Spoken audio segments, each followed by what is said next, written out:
Welcome everybody back to Boost in Motion, guys, and today I'm going to be making a video from questions that I was sent from one of my Instagram followers. But before I get into the video, guys, if you do have a Instagram, add me at Boost in Motion. The link is going to be below to my Instagram. I post up a lot of Q50, Q60s and infiniti vehicles. Also, I have a hashtag Boost in Motion. A lot of you guys didn't even know that. There's thousands of pictures and videos of good looking Infiniti and Nissan vehicles. So guys, go check out that hashtag. Go at me at Boost in Motion IG. But anyways, guys, let's get into the video. So if you guys don't already know, I have a Boost in Motion Instagram. And on this Instagram, I made it because I want you guys to be able to still contact me and I'll answer simple questions, right? And the last, I would say the last few months, it's been a lot because of my channels can continue to grow, and a lot of you guys are coming into the platform. So let's just be honest. A lot of you guys don't want to Google things. A lot of you guys don't want to go on the YouTube search button and just simply come up with those videos. I've made a lot of videos on a lot of the questions that you guys ask. So that's why I will send you guys links. But this group of questions, I specifically want to put it up there because, guys, if you made it to this part, the best way to just to support me and support the channel is, honestly, guys, if you just watch the videos from the start to the finish and always hit the like button and comment. That's what you can do for free for me, because when you get a lot of these questions, it's a lot of work. I still got a day job. I still got to do what I got to do during the day. So anyway, guys, let's answer the first question. All right, guys, so I got a list of 10 questions from one follower. And some of these questions I've made videos on. So, guys, watch this video from the start to finish, because maybe something that they asked for here, I've answered either in a previous video, which I've already asked, or I'm going to answer in this video. So I don't know how large this video is going to be. Anyways, the first question is, which upgraded turbos do you recommend for the Q50? At the current moment, there's only two companies making upgraded turbos at this current moment. Number one will be RT Tuning. With RT Tuning turbos, they only upgrade the cold side turbine. This allows you to still have the same stock spool time, but you'll have higher amount of CFM, which means that you'll be able to have higher peak wheel horsepower. The turbo will just deliver more air, okay? It will just be more efficient. And you also have pure turbos. Now, pure turbos, they have two different versions. They have the stage 1 and I believe the stage 2. The stage 1 is very similar to, it's very similar to the RT turbos and right around the similar price. And you have the stage 2, which is pretty much both turbines are upgraded, the cold side and hot side. So you will sacrifice some spool time, but you will gain a lot on the top end. Now, at the current moment, pure turbo stage 2 are busted. I haven't made a video. I don't think I made a video about it, but their tuners have reached over 700 wheel horsepower on pure stage 2 turbos. For RT turbos, I believe the record is somewhere around low 600s to the wheels, and this is on E85 and of course upgraded fuel system and exhaust modifications and cooler modifications. Which one will I recommend? It all depends on what you want to go with. There will be a difference in price for pure stage 2s versus RT turbos. It's about double the price. All right, you're still gonna have to drop the motor. You're gonna have to still do a bunch of fuel and cooling systems upgrades. But if you want the most max effort out your car right now, it will be pure stage 2. Now, there are three other companies that do make turbos for this car too, but I haven't really seen too much information about them, or they haven't come out yet. I believe Comp came out with their own upgraded turbines for our turbos, but I think only 1 or 2 people in the community has it, so I really don't know if it's a one-off thing that they just made or if it's just made for the masses. So look into Comp Stage 2, C-O-M-P turbos, and I believe they make their own set, but I think it's a specialty thing by request.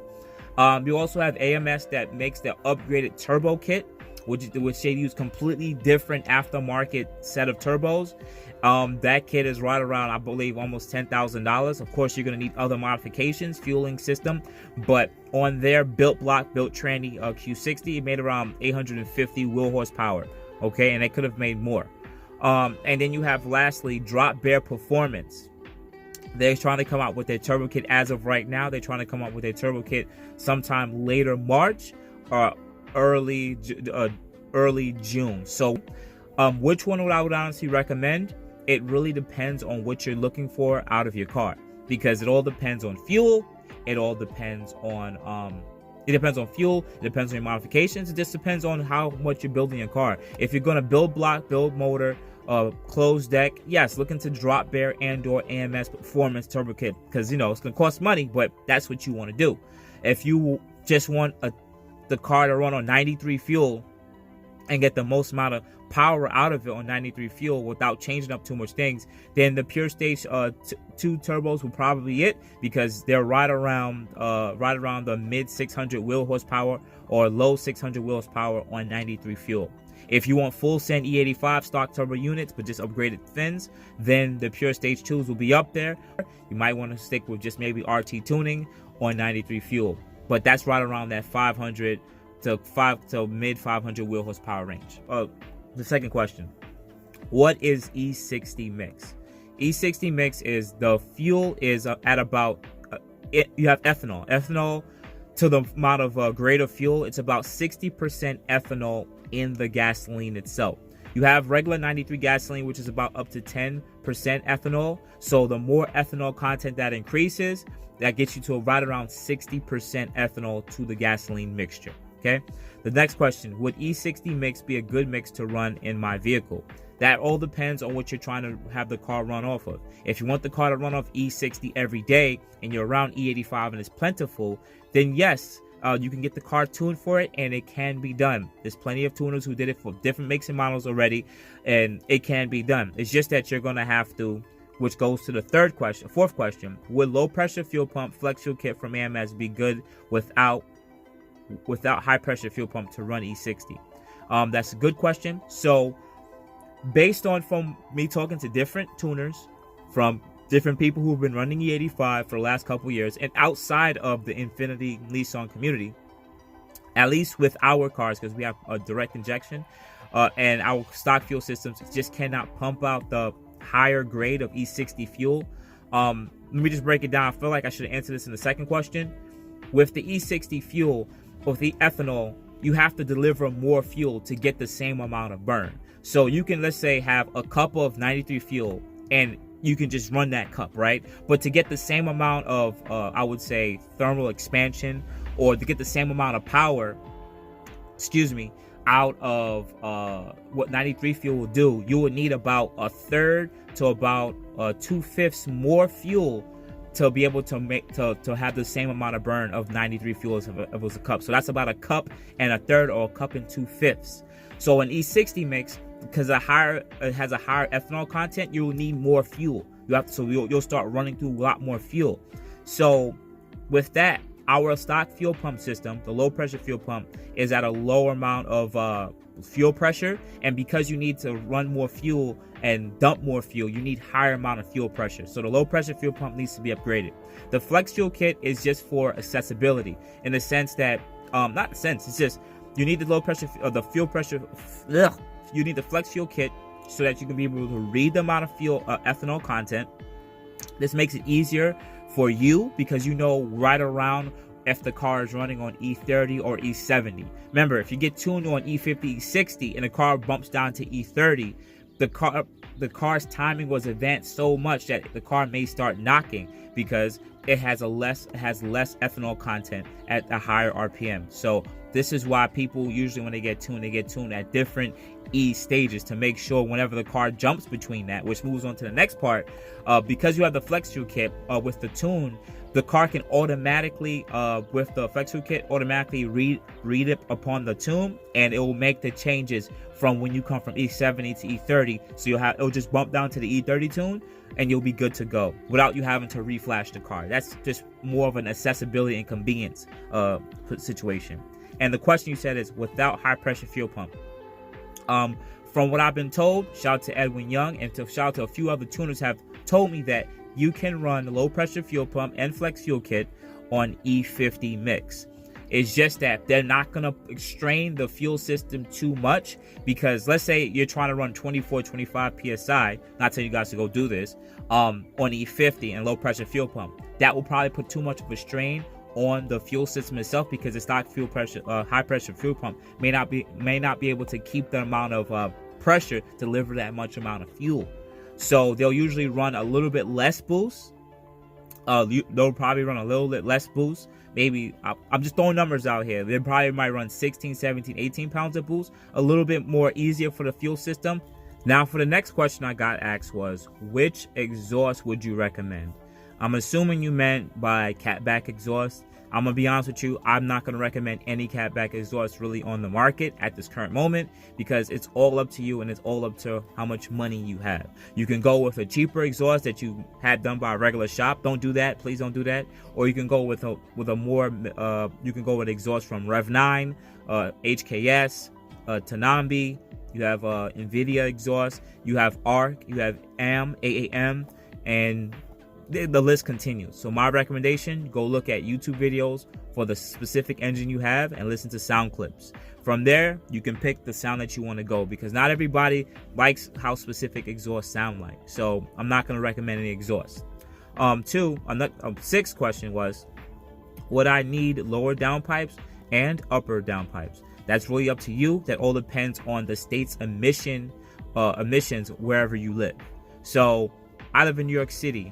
We can do lower downpipes. Most inspection stations are not putting your car on a lift trying to sit there and see what you have as your exhaust modifications.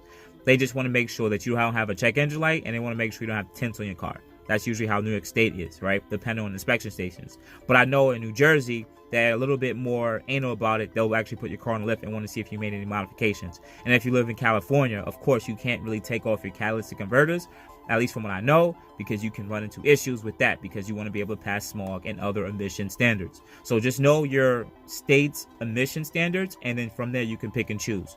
If you do want to but most commonly in this community, we usually just do lower downpipes. Okay, just lower downpipes. But if you do want to go with an upper downpipe too, remember that's a full catless downpipe at this point. There's no more cats, so you're probably going to run into check engine lights, and you're going to need a tune. With lower downpipes, you should not ever get any check engine lights, because you still have an upper downpipe that has catalyst material in it, and you should be able to still run that stock without any tune. Cool.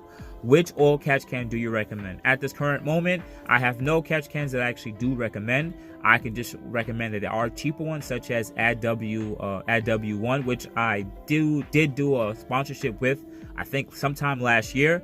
But I still sit there and think that they were a little bit too expensive, in my honest opinion, because it's just a regular oil separator. I believe they can make some of these components a little bit more affordable, but that's just my opinion. I don't put any R&D into this stuff, but knowing and seeing that there are other oil extractors that I've opened and looked at how their mechanisms look compared to the ones that are on the market, I'm like, why does this one have a whole another 1 or 2 in front of it when it should be like $40 rather than $240? Just in my honest opinion.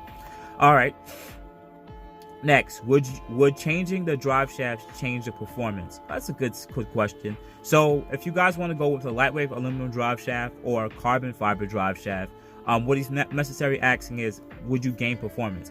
I don't think it's necessary gaining performance. I would honestly say you're changing the driving dynamics and regaining horsepower. Reason being is our stock drive shaft is a 2-piece drive shaft. It's not a heavy unit, but it is, has its own specific weight. When you go with the lighter weight drive shaft, you're taking a lot of the unsprung weight off the car and rotational mass. It takes power to turn a lot of these components, and when you make them lighter, it's a lot easier for you to regain the wheel horsepower. Think about trying to pick up a 30-pound weight with your hand and then putting a 15-pound weight in your hand. Isn't it a lot easier? Exactly. So that's how you regain power on your car. Also on top of that, because you're changing the car from a 2-piece drive shaft to a 1-piece drive shaft, you have less twisting. Less twisting that actually, I don't want to explain it this way, but you have less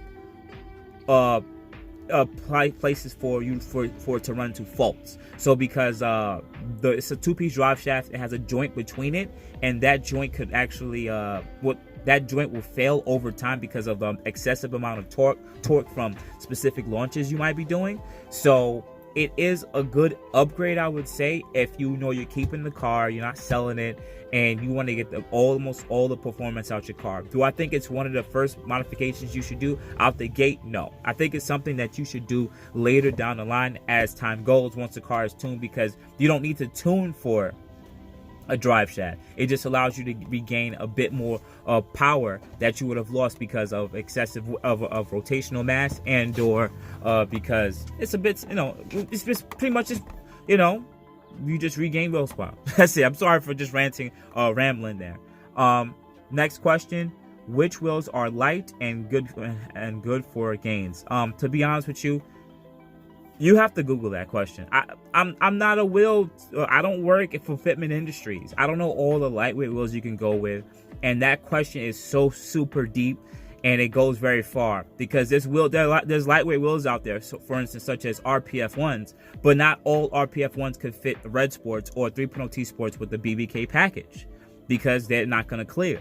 So that's a whole nother paradox, a whole nother place that I'd rather not go into and talk about. So there's really no recommendations I can tell you. That's a simple Google search that you just have to look up on your own. I can't answer that for you.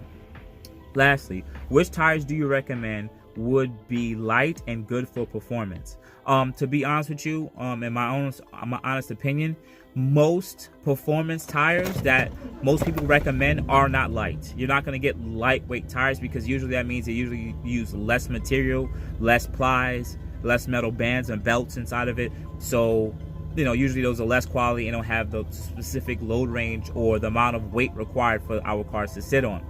But I will recommend BARUM Bavarius tires. These are the tires that I use on my Red Sport wheels. When I did go out there looking for wheels that fit a specific size I want, and also gave me the performance I needed, what I realized with the BARUM Bavarius tires is that they were a couple of pounds lighter than other tires on the market. So a Michelin tire could be 34 pounds, but the BARUM Bavarius tire with the same load index, the same amount of range, and still an ultra high performance tire was still about, I think, 24 pounds. So that was almost a 10-pound difference each tire. So that's about 40 pounds of unsprung weight,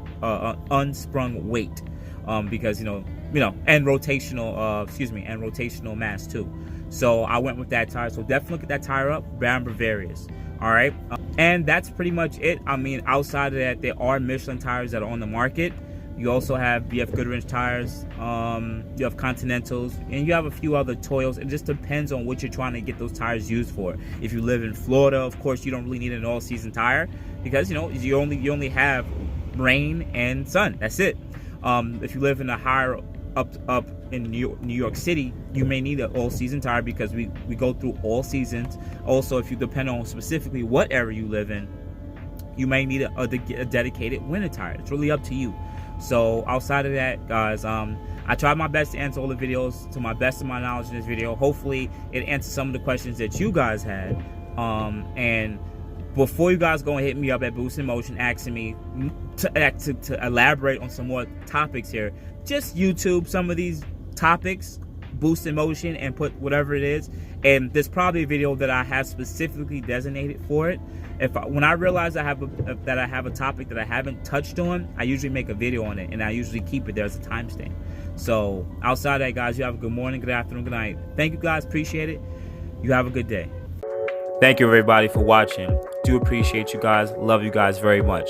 You can also check out the 2 links I posted for some of my other videos. Also, on top of that, if you want to purchase some Boost in Motion merch, definitely check the link that I posted also. And finally, if you've been watching all my videos and you enjoy them, please hit the link to subscribe to my YouTube channel. Thank you. Thank you.